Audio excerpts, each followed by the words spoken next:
안녕하세요. 실적 체크 중입니다. 네, 오늘은 그 종목을 이야기하기 전에 예, 장에 대한 이야기를 조금 하고 넘어가도록 하겠습니다. 화면을 전체 화면으로 하셔야 이게 깨지지 않고 그 글씨가 잘 보이거든요. 그거는 참고하시기 바라고요. 자, 우리가 3,300을 넘어갔을 때가 거의 1년 전이었었어요. 2021년 6월달 6월 25일이었으니까 오늘 6월 15일, 그러니까 한 1년 전인데 1년 전에 비해 가지고 지금 우리 지수를 코스피 지수를 보면은 오늘은 2,400, 거의 90에서 100% 가까이 빠졌거든요. 근데 1년 동안 90에서 100%가 빠진다는 것도 쉽지 않은 일이에요. 그래프를 보시면은 진짜 이런 그래프에서 이게 만약에 코스피가 아니고 이게 종목이었다면은 여기서 산 사람들은 어떨까라는 생각을 한번 해 보시기 바라고요. 여기에서 지금 3,300까지 제가 이제 조금 이제 줄여놨는데 이거를 3,300까지 올라갔을 때 우리가 다들 그런 얘기 했었죠. 이제 제대로 된 가치를 인정받는구나 라는 이제 그런 이야기들을 좀 많이 저는 들었던 것 같은데, 글쎄요, 제대로 된 가치가 지수 3,000 이상 올라간 게 맞는 건지 아닌지는 모르겠는데, 제가 이거를 한번 늘려보도록 하겠습니다. 줄여보도록 하겠습니다. 자, 최대한 제가 줄여봤는데 지금 그래프를 보시면은 이렇게 정말 큰, 우리나라에서는 진짜 한라산, 처럼 이렇게 큰 산이 하나 있는 것 같지 않습니까? 이렇게 큰 산이 하나 있는 것 같은데, 주식은 원래 이렇습니다. 지수는 거의 이래요. 이렇게 올라왔다고 해서 이렇게 횡보하다가 또 올라가는 그런 것도 있지, 그렇기도 하지만 결국에는 다시 이렇게 내려와요, 제자리로.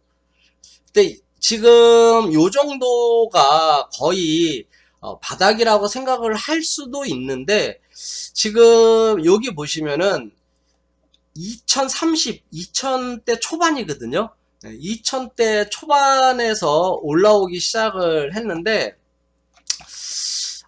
이거는 이제 좀 변수로, 요거는 예외 사항이니까 코로나 때문에 빼고, 여기를 보면은 2200에서 2000, 한 100? 2000? 그 정도 수준인 것 같아요. 그러니까 요게 어떻게 보면 정상적인 그래프예요.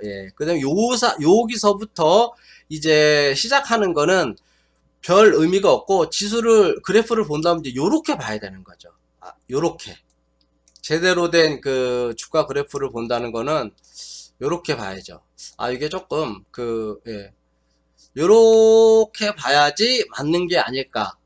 그리고 여기에서 어떻게 움직일까에 대한 방향성을 찾는 게 맞지 않을까, 저는 그렇게 생각을 하는데, 실질적으로 우리나라 지수가 여기에서 여기까지 올라가는 데 있어 가지고 이 종목들을 한번 찾아보시면은 거의 대부분이 반도체, IT, 메타버스, 그 다음에 통신, 그리고 로봇, 그리고 뭐였죠? 배터리 부분, 그런 부분들만 주로 올라갔어요. 이게 제대로 된 평가를 받는 거냐? 그렇지 않아요. 그런 종목들만 테마로 엮여가지고 올라갔기 때문에 전체적으로 장이 여러 가지 종목들이 올라갔으면은 모르겠는데, 이제 조금 소외된 종목들은 뭐 건설이라든지 뭐 원래 잘 안 움직이긴 하지만 금융 관련주라든지 그런 그 종목들은 전혀 어떤 혜택을 받지 못했기 때문에 제대로 된 상승은 아니다. 저는 그렇게 생각을 하거든요. 뭐 시젠 같은 경우도 보시면 아시겠지만 차트가 아주 뭐 개판입니다. 개판이라고 하긴 좀 그렇지만은 아주 좀 무섭습니다. 자, 16만 1,000원까지 올라갔는데 지금 38,000원이에요. 이런 종목들이 이제 제자리를 찾아가고 있기 때문에 지수가 하락하는 거예요. 그리고 코스닥을 한번 보면은 역시 마찬가지로 조금 더 늦긴 했지만 여기까지 지금 내려와 있는데 글쎄요, 이거를 주봉으로 봤을 때 코스피도 뭐 한 800 이하까지는 한번 생각을 해보는 게 어떨까. 그럴 것 같고요. 당분간은 오르기가 아마 쉽지 않을 거예요. 왜? 변수가 너무 많아서요. 그 변수가 뭐냐? 물론 금리 인상은 오늘 자이언트 스텝을 발표해서 0.75 오르는 걸로 이야기를 했는데 0.75 해가지고 금리가 그렇게 올라가지고 금리를 이렇게 올려가지고 주가가 미국 지수가 이렇게 폭락할 거라면은 달러가 올라야 되거든요. 당연히 달러가 올라야죠. 금리가 올라갔으니까 미국 금리가. 근데 달러 인덱스 상으로 그렇게 오르지를 않았어요. 그건 뭐냐면은 그 자이언트 스텝을 발표하고 달러가 오르지는 않았지만은 주가는 폭락했다라는 거는 또 다른 변수가 있다는 거예요. 그게 뭔지는 모르겠지만 아마도 제가 생각할 때는 우크라이나와 러시아의 전쟁이 일부를 차지할 것이고 또 하나는 인플레이션에 대한 압력이 일부 차지할 것이고 또 이제 경기 침체가 또 일부 차지할 것이고 그렇습니다. 어떤 특정한 이유로 그렇게 폭락을 한 게 아니고 그런 여러 가지 이유들이 악재로 지금 작용을 하고 있기 때문에 그렇게 폭락을 하지 않았나 싶은 생각이 드는데 요번 주라고 해봐야 뭐 오늘 하루밖에 안 남았으니까 요번 주는 뭐 하락장 힘든 장으로 생각을 하시는 건 당연하고 다음 주에도 글쎄요 어떻게 될지 모르겠네요. 일단은 근데 요번 주는 되도록이면은 손을 안 대는 게 좋을 것 같아요. 오히려 손실이 난 종목이다 할지라도 좀 팔고 가는 게 좋지 않을까 하는 그런 생각이 드는데요. 여러분들 제 방송을 들으시면서 제가 그 방송에서도 많이 언급을 했는지 모르겠는데 제가 그 주식을 하면서 주식 이야기를 할 때 가장 많이 언급하는 이야기가 몇 가지 있거든요. 그 중에 하나가 저는 소나기는 피하고 가자라고는 이야기를 좀 주로 많이 합니다. 소나기는 피하고 가자.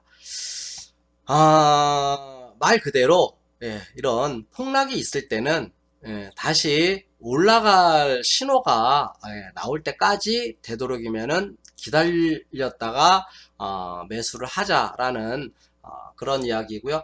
언제가 올라갈 때냐? 언제가 올라갈 때는 뭐 저라고 어떻게 알겠습니까? 뭐 제가 생각하는 거는 있지만 그건 또 나중에 알려주기로 하고 또 한 가지 제가 주로 많이 이야기하는 것 중에 하나는 데드캣 바운스라는 얘기인데 왜 고양이를 자꾸 이야기를 하는지 모르겠지만 데드캣 바운스라고 죽은 고양이 이론이거든요. 쉽게 말해서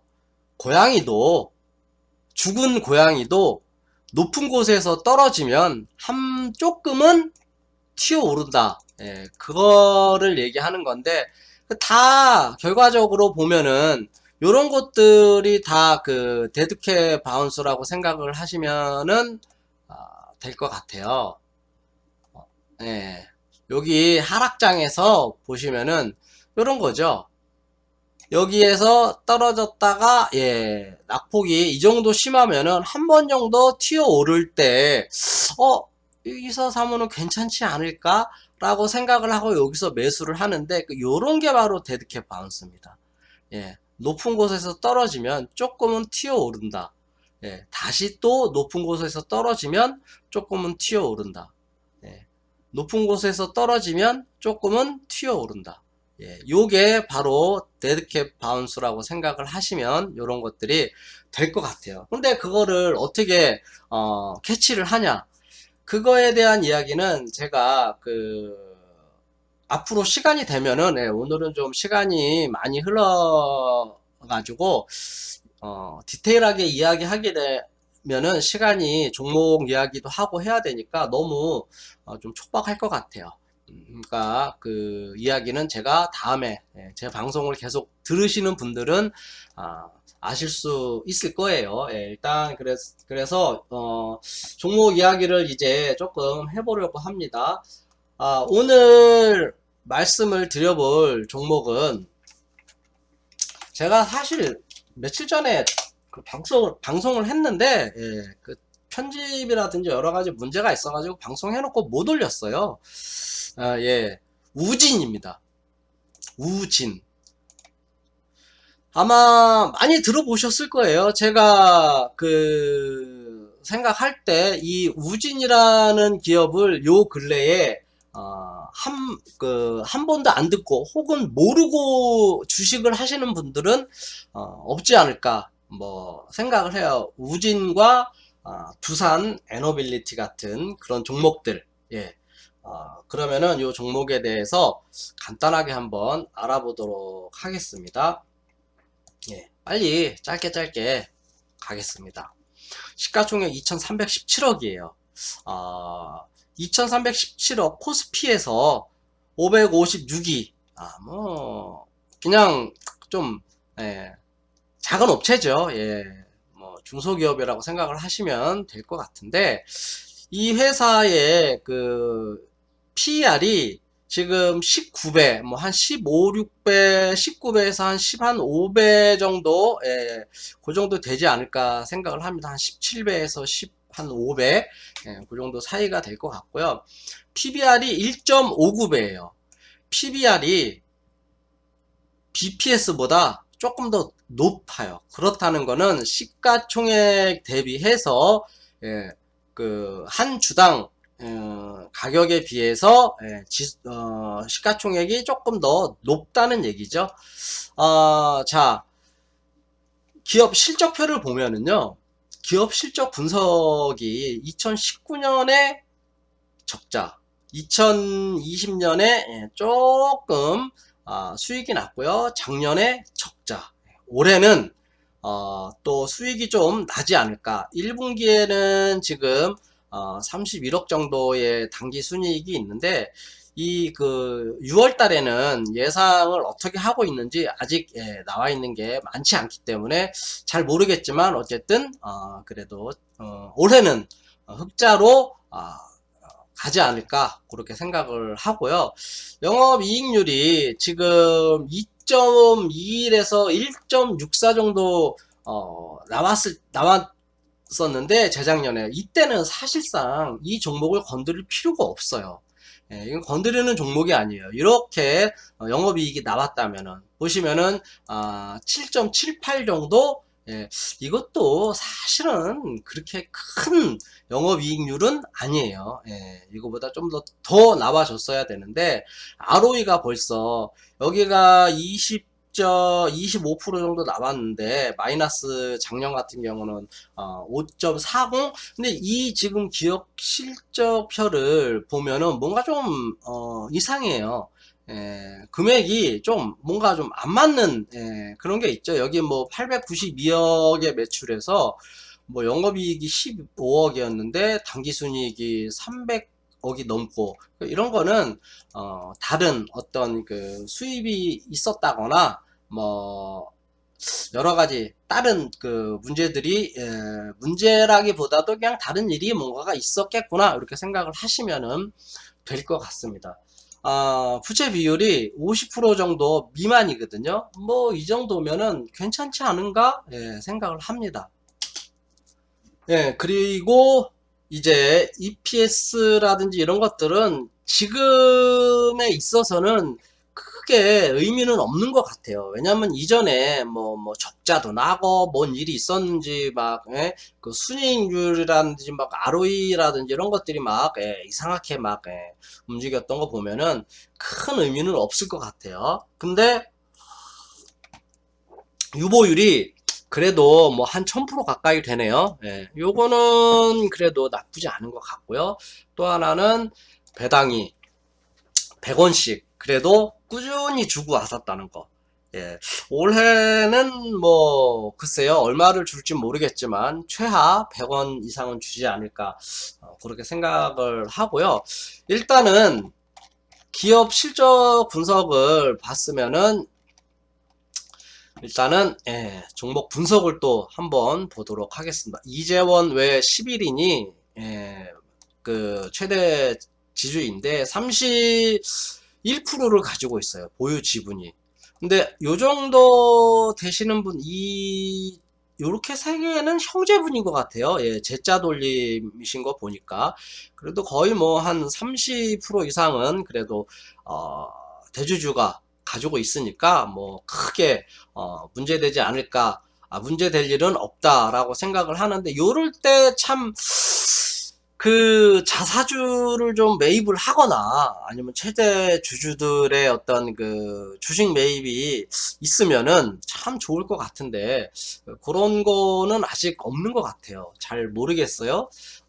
특별한 뉴스는 없었기 때문에 자 요거 한번 보고 가죠. 기업개요. 동사는 1980년 설립됐고 2010년에 7월에 상장한 산업용 요거 중요합니다. 산업용 및 원자력 발전소용 계측기 제조 전문 기업인 요거 중요한 내용이에요. 산업용 원자력 발전소용 계측기를 제조하는 전문 기업이라는 거. 그리고 동사는 계측기 이외에 철강산업용 자동화 장치 설비 진단 시스템 유량계 및 유량 시스템 등을 주요 사업으로 2020년 12월에 온도 센서 사업을 인수하였음. 그리고 ROE를 했다는 얘기예요. 기업을. 그리고 경기 흐름에 둔감한 시장 제품의 오랜 라이프 사이클과 산업의 고도화에 따른 시장 규모의 확대가 산업의 특징임. 이렇게 얘기를 했는데 요게 글쎄요.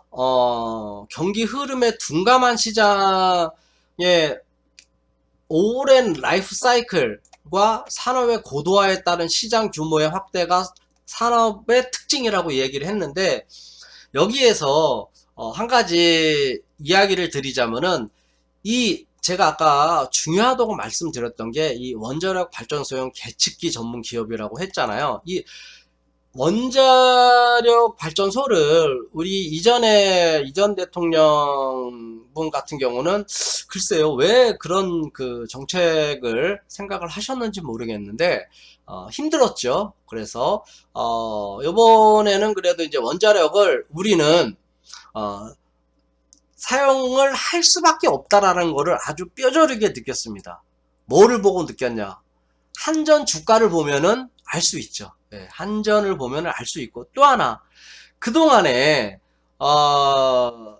이 이산화탄소라든지 뭐 탄소 배출권이라든지 이런저런 이야기를 하면서 어떤 환경 그 보호에 대한 어떤 규제들 그런 것들이 많이 있었는데 실질적으로 자연 친화적인 그런 풍력이라든지 아니면은 뭐 태양광이라든지 이런 것들을 이용을 해서 전기를 좀 뽑아 쓰고 위험한 이 원자력을 조금 줄이면 안 되겠냐라고 해서 해봤는데 결과적으로는 어떻게 됐어요? 결과적으로는 우리가 생각한 만큼 자연 친화적인 그러한 것들로 인해 가지고 전기를 뽑아내질 못했어요. 예, 뭐 요즘에 풍력 뭐 이야기 뭐 그렇게 나오는 거 혹시 들어보신 분 계실까요? 예, 그거 없으시죠? 태양광은 어떠신가요? 태양광도 마찬가지예요. 우리나라에서 태양광이나 풍력을 가지고 전기 생산을 해서 그거를 사용한다? 예, 어렵다는 거를 예, 느꼈어요. 예, 인식이 예, 그렇게 됐고, 그리고 그 동안에 우리가 전기를 생산을 하기 위해서 사용한 연료가 뭐예요? 화석이죠. 예. 결과적으로는 석탄을 뗐단 말이에요. 그러면은 어떻게 돼요? 아니, 자연 친화적인 이야기를 하면서 탄소 배출권하고 뭐 어쩌고저쩌고 뭐 이런 얘기를 하는데 석탄을 떼서 전기를 돌렸다? 이거는 말이 안 되죠. 예, 이거는 말이 안 되는 거고 어쩔 수 없이 다시 원자력으로 가야 된다라는 거를 예, 뼈저리게 느꼈습니다. 그래서 원자력으로 가야 되는데 이 원자력 발전소용 계측기 전문 제조 전문이라고 했거든요. 말하자면 온도계예요. 온도계. 이 원자력이 굉장히 고열인 상태에서 굉장히 고열이에요. 굉장히 고열인데 이거를 가지고 터트렸을 때 그냥 한 방에 핵 분열이 일어나게 돼 가지고 이 구름을 이렇게 뭐라 그러죠? 구름 뭐 형상으로 뭐 버섯 구름처럼 나오는 그런 형상으로 나오는 우리 핵폭탄 있죠? 예. 예. 그럼 그게 이 원자력을 예, 순간적으로 이 터트려서 이 열을 한 번에 그냥 순간적으로 끌어올리면은 그게 핵폭탄이 되는 겁니다. 예. 그래서 이게 위험하기는 한 거예요, 사실. 예. 그런데 그 열을 가지고 천천히 우리가 예, 수증기를 발생을 시켜서 그 수증기를 이용을 해서 그런 전기 에너지를 만든다면은 그게 원자력 발전소가 되는 거예요. 예, 이 핵이라는 게 정말 양면의 얼굴을 가지고 있는 거예요. 양면성을 가지고 있는 거예요. 예, 핵폭탄이 될 수도 있고, 예, 이렇게 수증기를 가지고 발전을 시켜서 이 전기를 뽑아낼 수도 있고, 이 두 가지가 다 있는데 그만큼 위험하니까 우리가 이거를 어떻게 폐기를 하느냐에 따른 또 문제가 발생을 하게 되죠. 그래서 앞으로는 이 원자력에 대한 수요가 많아질수록에 핵 연료봉을 다 쓰고 난 연료봉을 어떻게 처리하느냐에 따른 또 이야기도 많이 나올 뿐더러 거기에 대한 어떤 기업들도 앞으로는 좀 주가가 그래도 좀 많이 움직이지 않을까 저는 개인적으로 그렇게 생각을 합니다. 뉴스에서 많이 보셨을 거예요. 우리가 이렇게 뉴스에서 보면은 물속에 이렇게 핵 연료봉이 들어 있잖아요. 그게 이제 다 쓰고 남은 연료봉인데 그거를 이제 어떻게 처리를 하느냐의 문제죠. 근데 이게 고열인데다가 우리가 알고 있는 이런 온도계를 가지고 그거를 측정을 할 수가 없어요. 아주 미세한 계측기를 가지고 측정을 해야 되다 보니까 아주 미세한 계측기를 제조하는 회사가 바로 이 우진이라는 회사예요. 그렇기 때문에 앞으로 원자력 발전이 조금 더 늘어난다. 그러면은 이 우진이라는 기업은 같이 갈 수밖에 없는 그런 회사라고 저는 생각을 하고 있습니다. 그래서 이 종목을 뽑아왔고요. 이 종목에 대한 홈페이지를 한번 좀 볼게요. 제가 다 미리 보기도 했고 여러 가지 생각을 좀 해봤는데, 홈페이지 가도, 요렇게, 좀 어두침침해요. 좀, 이게 홈페이지가 조금, 좀 밝은 색상이었으면 좋겠는데, 예, 좀 어두침침해서 이렇게 썩, 호감이 가지 않는데, 일단은 이게 원자력이죠. 예, 제일 앞에 나와 있는, 원자력, 그 다음에 온도 센서, 아까 제가 말씀드렸죠. 예, 그 다음에 원전 해체, 그 다음에 제염, 이런 회사, 이런 그 일을 많이 하고 있는 그런 그 회사다 보니까, 이런 뭐 자동화 장치라든지, 뭐 이런 그 R&D는 뭐 계속적으로 뭐 어느 회사든지 다 하는 거니까, 예. 것들에 대한 비중이 그렇게 크지 않을 거예요. 제가 알고 있기로는, 그렇습니다. 그렇게 비중이 크지 않은 걸로 알고 있거든요. 그래서 이제 이, 어, 원자력 발전소, 발전에 대한 쪽으로, 좀 많이 생각을 하시면은 될 것 같고요.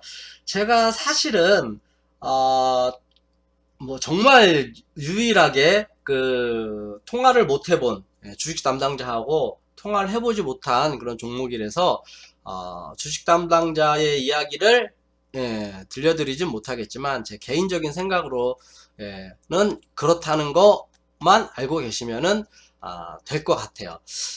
오늘은 사실 이 우진이라는 종목을 제가 조금 급하게 방송을 하게 돼서 좀 짧게 여기서 마칠까 하는데요. 이전에 제가 한신공영이라든지 아니면은 뭐였죠? DB 하이텍이라든지 이런 종목들이 좀 많이 하락을 해서 개인적으로도 좀 많이 마음이 아프기는 한데, 계속적으로 폭락을 할 그런 종목들은 아니고요. 그리고 요 근래의 지수를 보더라도, 뭐 그렇게 지수 대비 뭐 조금 더 하락한 느낌이 나서 조금 짜증은 나는데, 조금 기다리면 되지 않을까 하는 그런 생각이고요. 오늘 종목 우진이었습니다. 추천을 제가 잘 드리지는 않는데, 이 종목 같은 경우는 뭐 추천이라기보다도 올해 한번 관심 있게 보시면 그래도 앞으로 좀 좋아지지 않을까 하는 그런 종목 중에 하나이고요. 그래프를 제가 한번 보여드릴게요. 그래프 보는 거를 제가 깜빡했는데, 자, 그래프가 주봉으로 봤을 때 이 2,500원대에도 있었는데, 지금 고가가 16,300원, 지금은 11,400원인데, 이때가 한 2년도 넘었어요. 2년도 넘었는데, 지금 몇 배인가요?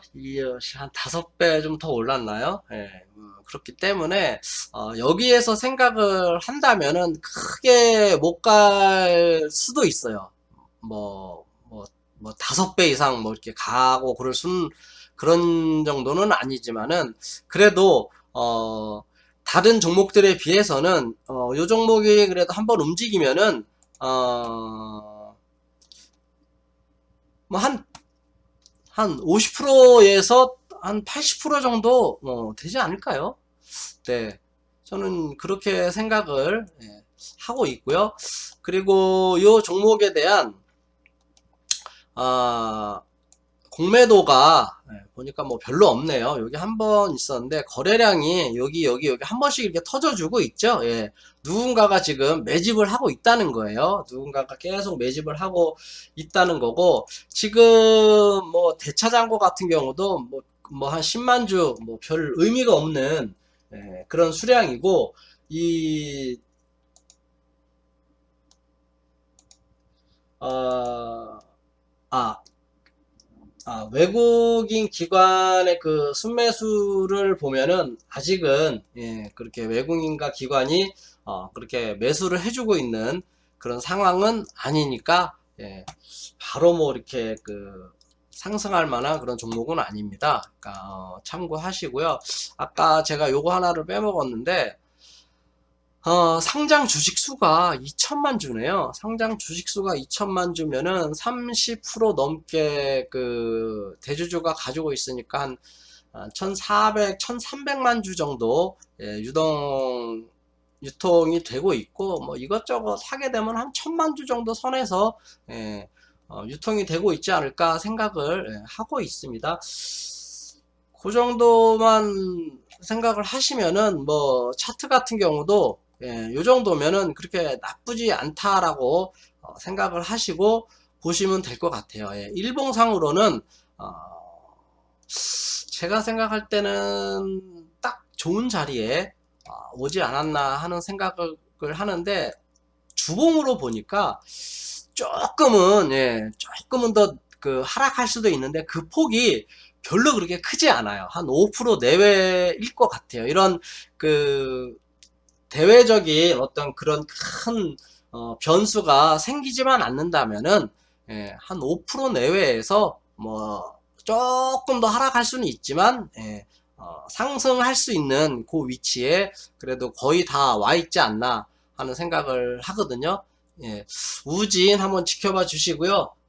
좀 긴 시간인데 방송 끝까지 들어주셔서 감사합니다. 다음에 더 좋은 종목 찾아가지고 한번 뵙도록 하겠습니다. 감사합니다.